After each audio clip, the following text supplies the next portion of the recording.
देखता हूँ कि जैसा कि हर दिन ही माँ का दिन है, ठीक है, बिल्कुल। तो जब हर दिन ही माँ का दिन है और इसके बगैर एक दिन भी गुजर ही नहीं सकता, तो फिर मदर्स डे मनाना क्यों जरूरी है? मैं ये समझता हूँ, अगर तो बेसिकली देखा जाए तो ये 19वीं सदी के अंदर अमेरिका के अंदर जो है इस दिन को सेलिब्रेट किया गया, लेकिन उसके पीछे जो रीज़न ये थी कि वहाँ पर आज भी ऐसा है कि बड़े ओल्ड हाउस जो हैं वो बनाए गए हैं। तो जब बच्चे अपने पेरेंट्स की जो है वो केयर नहीं कर पाते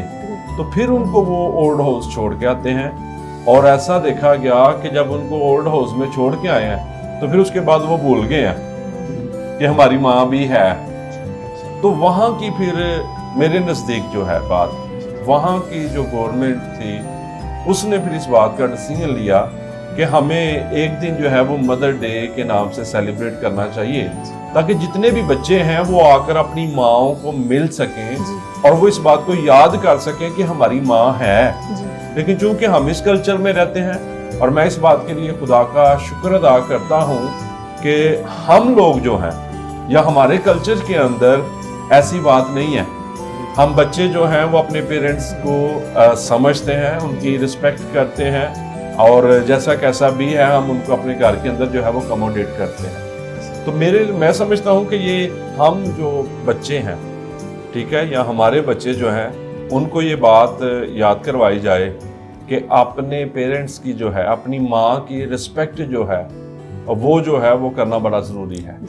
ठीक है, आप बात कर रहे थे शुरू में कि आज के दिन जो है वो माँओं को जो है वो तोहफे दिए जाते हैं, फूल पेश किए जाते हैं। और एक बात आपने की मुझे बड़ी अच्छी लगी, माँओं का हर रोज़ जो है, हर दिन जो है वो माँ का दिन है, क्योंकि माँ ही वो हस्ती है। हम सुबह उठते हैं तो हमारे लिए हमारा नाश्ता जो है वो रेडी होता है, ठीक है। सो इसलिए इस दिन को मनाना ज़रूरी भी है कि बच्चे जो है वो इस बात को याद कर सकें कि हमें अपनी माँ की जो है वो रिस्पेक्ट करनी है, हमें अपनी माँ के हुक्म को जो है वो मानना है, हमें याद रखना है कि वो मेरी माँ है, उसने मुझे पैदा किया है और मुझे उसकी इज्जत करनी है। जी पास्टर, बिल्कुल आप ठीक कह रहे हैं कि माँ की इज्जत हमें करनी है, और कलाम में लिखा है तो अपने बाप और माँ की इज्जत करना, तो वाजिब है कि हम अपने बाप और माँ की इज्जत करें। और कलाम में वादा भी है कि फिर तेरी उम्र उस मुल्क में दराज होगी जो खुदावन तेरा खुदा तुझे देता है। तो अगर औलाद जो है वो बरकत पाना चाहती है, उम्र की दराजी पाना चाहते हैं, उस मुल्क में वो सरफराज होना चाहते हैं जिसमें वो रह रहे हैं, तो उसके लिए अपने बाप और माँ की इज्जत लें और उनकी दुआएं लें, और दुआएं फिर मिलेंगी और उसका फिर रिजल्ट भी मिलेगा जब अपने बाप और माँ की आप इज्जत करेंगे बच्चे। तो बड़ा ज़रूरी है, और हर दिन ही बेशक माँ का दिन है, और गुजारा नहीं जी एक दिन भी माँ के बगैर।